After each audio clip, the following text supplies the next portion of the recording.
Hello everyone. Class 10th विषय हिंदी, पाठ संख्या 8 कन्यादान। बेटा पूर्व क्लास में मैंने आपको एक पद पढ़ा दिया था, ठीक है, जिसमें किस तरीके से माँ ने अपनी बेटी को समझाया और क्या कहा कि लड़की होना पर लड़की जैसी दिखाई ना देना, ठीक है, कहकर माँ उसे इस बनावटी आदर्श से प्रभावित न होने की सलाह दे रही है। लड़की माँ की अंतिम पूंजी है क्योंकि वह उसके सबसे निकट होती है तथा उसके सुख दुख की साथी होती है। इस कविता में एक माँ के संचित अनुभवों की पीड़ा की व्यंजना मिली है कि माँ ने जीवन में जो कुछ अनुभव किया उसी आधार पर उसने अपनी बेटी को सीख दी कि जैसे हम रहे उस तरीके से तुझे नहीं रहना, ठीक है। यही माँ ने अपनी बेटी को बताया कन्यादान के समय। और कन्यादान के समय माँ को उसकी बेटी कैसी लगती है? अंतिम पूंजी, ठीक है। तो यही समझाया, ठीक है। क्या कह रहे हैं कवि? कन्यादान के समय लड़की की माँ माँ का दुख केवल दिखावा नहीं था, उसका दुख जो था वो वास्तविक था। उसे लग रहा था कि मानो वह अपने जीवन की सारी पूंजी किसी को सौंपने जा रही है। लड़की अभी समझदार नहीं थी, वह भोली और सरल स्वभाव वाली थी। उसे अभी सांसारिक व्यवहार का, जीवन के कठोर यथार्थों का ज्ञान नहीं था। उसके मन में वैवाहिक जीवन के सुखों की एक अस्पष्ट तस्वीर थी, लेकिन उसके जुड़े दुखों और समस्याओं का ज्ञान उसे नहीं था। कम आयु और भोले स्वभाव के कारण आगामी जीवन उसके लिए धुंधले प्रकाश में पड़ जाने वाली कविता के समान था, जिसमें तुक और लय में बंधी सुखद पंक्तियां ही वह पढ़ पाई थी, ठीक है। उसे ये अनुभव नहीं था कि वास्तविकता क्या है, वास्तविक जीवन क्या है, वास्तविक जीवन किस तरीके से उसे व्यतीत करना होगा, ठीक है। इतना मैंने आपको कल की क्लास में बेटा समझाया था, ठीक है। अब इससे आगे है, माँ ने कहा पानी में झांककर अपने चेहरे पर मत रींझना, ठीक है। माँ ने कहा पानी में झांककर अपने चेहरे पर मत रींझना। आग रोटियां सेकने के लिए है, जलने के लिए नहीं। वस्त्र और आभूषण शाब्दिक ब्रह्मों की तरह बंधन है स्त्री के जीवन के। माँ ने कहा लड़की होना पर लड़की जैसी दिखाई मत देना। दोबारा सुनिए, माँ ने कहा पानी में झांककर, कवि क्या कह रहे हैं? कवि ऋतुराज, माँ ने कहा पानी में झांककर अपने चेहरे पर मत रींझना, ठीक है। आग रोटियां सेकने के लिए है, जलने के लिए नहीं। वस्त्र और आभूषण शाब्दिक ब्रह्मों की तरह बंधन है स्त्री के जीवन के। माँ ने कहा लड़की होना पर लड़की जैसे दिखाई मत देना।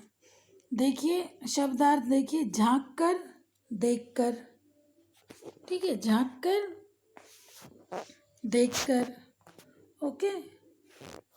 नेक्स्ट, देखकर, झांककर, देखकर, ठीक है। रींझना अति प्रसन्न होना, रींझना अति प्रसन्न होना या मुग्ध होना। आभूषण गहने, ठीक है, गहने। नेक्स्ट, शाब्दिक भ्रम, भ्रम में डालने वाले शब्द, शाब्दिक भ्रम, भ्रम में डालने वाले शब्द। अब देखिए इसमें कवि क्या कह रहे हैं? विवाह के बाद विदा होती पुत्री को कवि क्या बता रहे हैं कि माँ किस तरीके से विदा होती हुई पुत्री को माँ अपने अनुभवों के आधार पर शिक्षा दे रही है, ठीक, क्योंकि माँ ने जीवन में जो कुछ अनुभव किया, ठीक है, क्योंकि माँ ने अपने जीवन में जो कुछ सहा उसी अनुसार वह अपनी बेटी को क्या सीख दे रही है? विवाह के बाद विदा होती पुत्री को माँ अपने अनुभव के आधार पर शिक्षा दे रही है, बेटी ससुराल में अपनी सुंदरता पर मुग्ध होकर मत रहना, ठीक है। माँ ने कहा पानी में झांककर अपने चेहरे पर मत रींझना, अर्थात ससुराल में जाकर अपनी सुंदरता को देखकर उस पर मुग्ध मत होना। यह सुंदरता किसी को प्रसन्न करेगी तो किसी के लिए ईर्ष्या का कारण भी हो सकती है। ठीक है।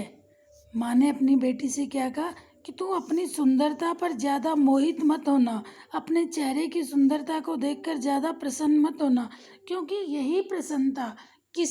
यही सुंदरता चेहरे की किसी को तो प्रसन्न करेगी, लेकिन किसी के लिए ईर्ष्या का कारण भी बनेगी। सुंदरता पर इतराना अनेक समस्याओं को जन्म देता है। ठीक है। फिर माँ क्या कह रही है, आग रोटियां सेकने के लिए है, जलने के लिए नहीं। कि माँ ने अपनी बेटी को क्या सीख दी कि आग केवल रोटी बनाने के लिए है।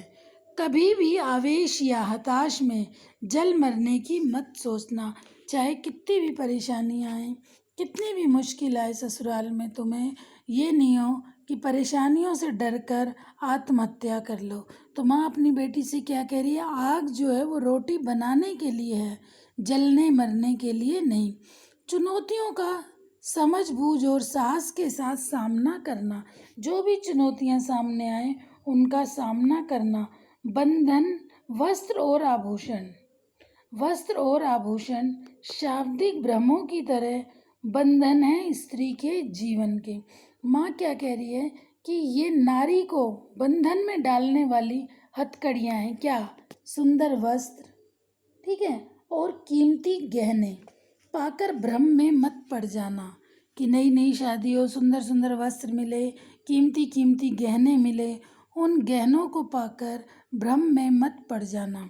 ये तो सारी चीज़ें ये नारी को बंधन में डालने वाली हथकड़ियाँ या बेड़ियाँ हैं।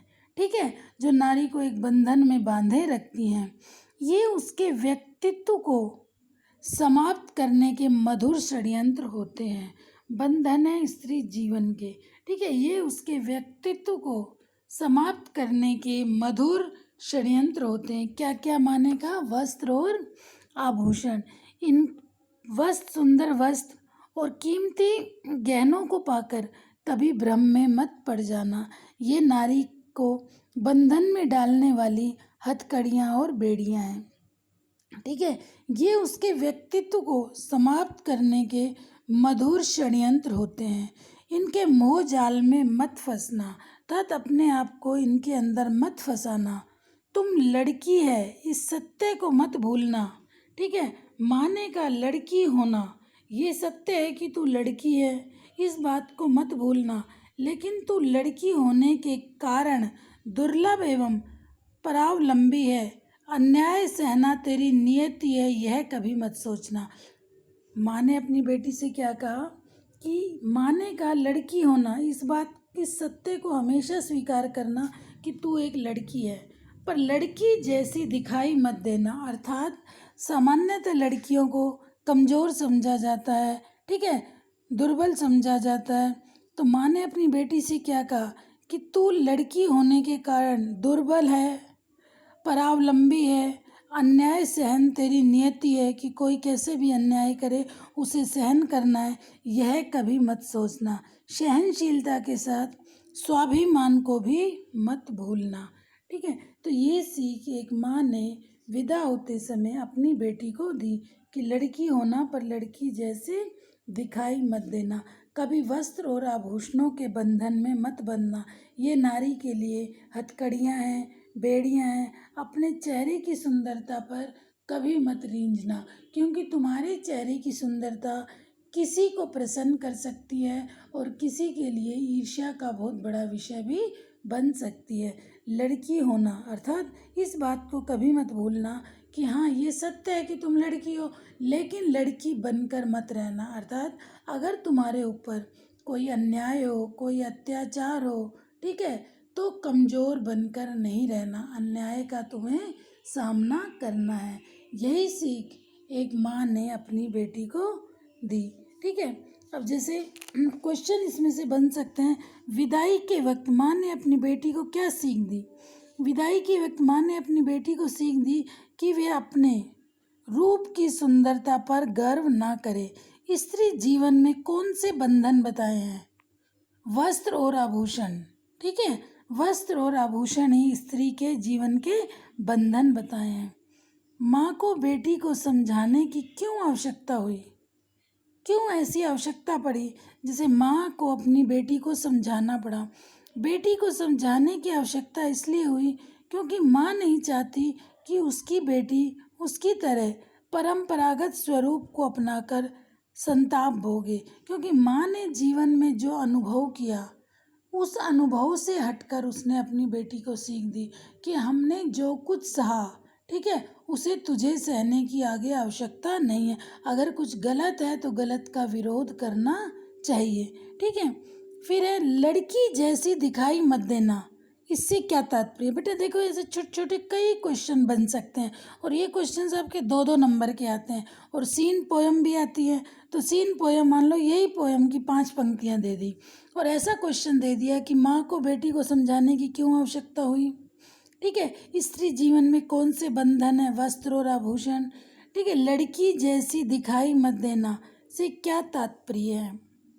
लड़की जैसी दिखाई मत देना, इसका आशय है कि माँ अपनी बेटी से कहना चाहती है कि स्वाभाविक जीवन जीते हुए नारी सुलभता बनाए रखें, लेकिन एक अबला की तरह अत्याचारों को सहन करते हुए कमजोर ना बनना, अर्थात अत्याचार के विरुद्ध खड़े होना।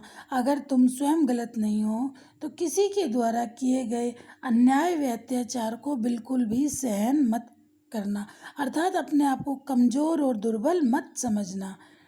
लक्षणा शब्द शक्ति के 2 उदाहरण बताइए।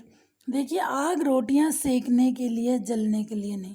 माँ ने अपनी बेटी से क्या कहा कि आग है वो रोटी बनाने के लिए है, ना कि किसी परेशानी में आकर उस परेशानी से, उस चुनौती का डटकर मुकाबला करना। ये नहीं कि समस्या को देखकर अपने आप को आग में झोंक देना। आग रोटी सेकने के लिए, जलने के लिए नहीं, ठीक है। और भी क्वेश्चन ऐसे कई बन सकते हैं। स्त्री जीवन के बंधन क्या, अभी मैंने आपको बताया। फिर लड़की जैसी दिखाई मत देना का प्रतीकार्थक स्पष्ट कीजिए।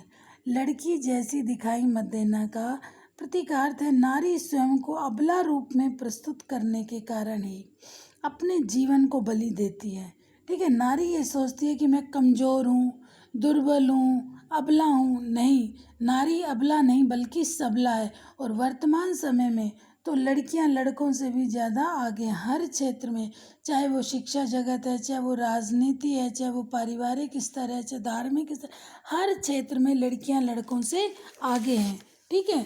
तो नारी को अबला नहीं बल्कि सबला होकर जीना है। यदि वह अंतस में व्याप्त शक्ति, साहस और सामर्थ्य को समेट लेगी तो अबला न होकर आत्मसम्मान के साथ जीवन जिएगी। वह शोषण व अत्याचार को समाप्त कर सकेगी, ठीक है बेटा। तो ये आपका, इसमें कई क्वेश्चन ऐसे बने, मैंने आपको समझा दिए, ठीक है। और भी कई क्वेश्चन बन सकते हैं, जैसे माँ अपनी बेटी को चेहरे पर रींझने की सीख क्यों दे रही है? चेहरे पर न रींझने की, माँ ने कहा ना कि अपने चेहरे को देखकर, ठीक है, पानी में झांककर कभी भी अपने चेहरे को देखकर रींझना नहीं, ठीक है। माँ ने कहा ना, कहा पानी में झांककर अपने चेहरे पर रींझना मत। ये बात माँ ने क्यों कही? किसे? अपनी बेटी को। माँ द्वारा अपनी बेटी को अपने चेहरे की सुंदरता पर रींझने की सलाह इसलिए नहीं दी क्योंकि सुंदरता नारी की कमजोरी का बोध कराती है और समाज इसका गलत प्रयोग करता है। इसलिए अपनी सुंदरता और कोमलता के कारण समाज को अपनी दुर्बलताओं का उपहास मत करने देना, अर्थात तुम्हें कमजोर बनकर नहीं रहना, अबला बनकर नहीं जीना। नारी तुम केवल अबला हो नहीं, बल्कि तुम केवल सबला हो, अर्थात तुम्हें आत्मसम्मान के साथ जीवन जीना है, ठीक है, डर कर नहीं जीना। नेक्स्ट है क्वेश्चन, ये भी बन सकता है कि इसमें मूलतः किस प्रकार के शब्दों की प्रधानता है, किस प्रकार के शब्दों का अधिक प्रयोग किया गया है। इसमें देखिए, तो कवि ने किस तरह के शब्दों का प्रयोग अधिक से अधिक किया है। तो देखिए कवि क्या कह रहे हैं इसमें, मूल तौर पर संस्कृत शब्दों की प्रधानता है। ठीक है, इसकी भाषा कौन सी है, किस भाषा का प्रयोग किया गया है, सांकेतिक भाषा। भाषा देखिए 3 प्रकार की होती है, मौखिक भाषा, लिखित भाषा और सांकेतिक भाषा। मौखिक भाषा में हम अपने विचारों को मुख द्वारा बोलकर दूसरे के आगे प्रकट करते हैं। ठीक है, लिखित भाषा में हम अपने भावों तथा विचारों को दूसरों के सामने लिखकर प्रकट करते हैं, और सांकेतिक भाषा में हम संकेत द्वारा। ठीक है, तो इन पंक्तियों में सांकेतिक भाषा का अधिक प्रयोग किया गया है। ठीक है बेटा, ये चैप्टर आपका कंप्लीट हो गया है, ये बुक आपकी कंप्लीट हो गई। ठीक है, इस बुक में जितने भी चैप्टर थे क्षितिज में, कोविड-19 की वजह से जो रिड्यूस हुए उनके अलावा सारे चैप्टर्स मैंने आपको करा दिए हैं। ठीक है बेटा, आप जितना पढ़ा दिया उतना वर्क कॉपी में कर लो। ठीक है, और जब भी स्कूल आओ मेरे से अपनी होमवर्क नोटबुक चेक करा लेना। कल हम दूसरी बुक स्टार्ट कर देंगे। नेक्स्ट क्लास में आपकी दूसरी बुक है कृतिका। ठीक है, कृतिका में भी 2 चैप्टर आपके रिड्यूस हुए हैं, टोटल 5 चैप्टर हैं, 3 चैप्टर आ रहे हैं, तो आपके पाठ्यक्रम में ओनली 3 चैप्टर्स ही बच गए हैं। ठीक है, वो मैंने आपको कराने हैं। मैं आपको नेक्स्ट क्लास में हम कृतिका की बुक पढ़ेंगे। ओके बेटा, कोई भी डाउट हो अपने डाउट ज़रूर क्लियर करो। जो भी वर्क कराया जाता है उसे, डेली का वर्क आप डेली करो, डेली की वीडियो को डेली सुनो, जिससे आपको अच्छे से समझ आए। Okay, thank you.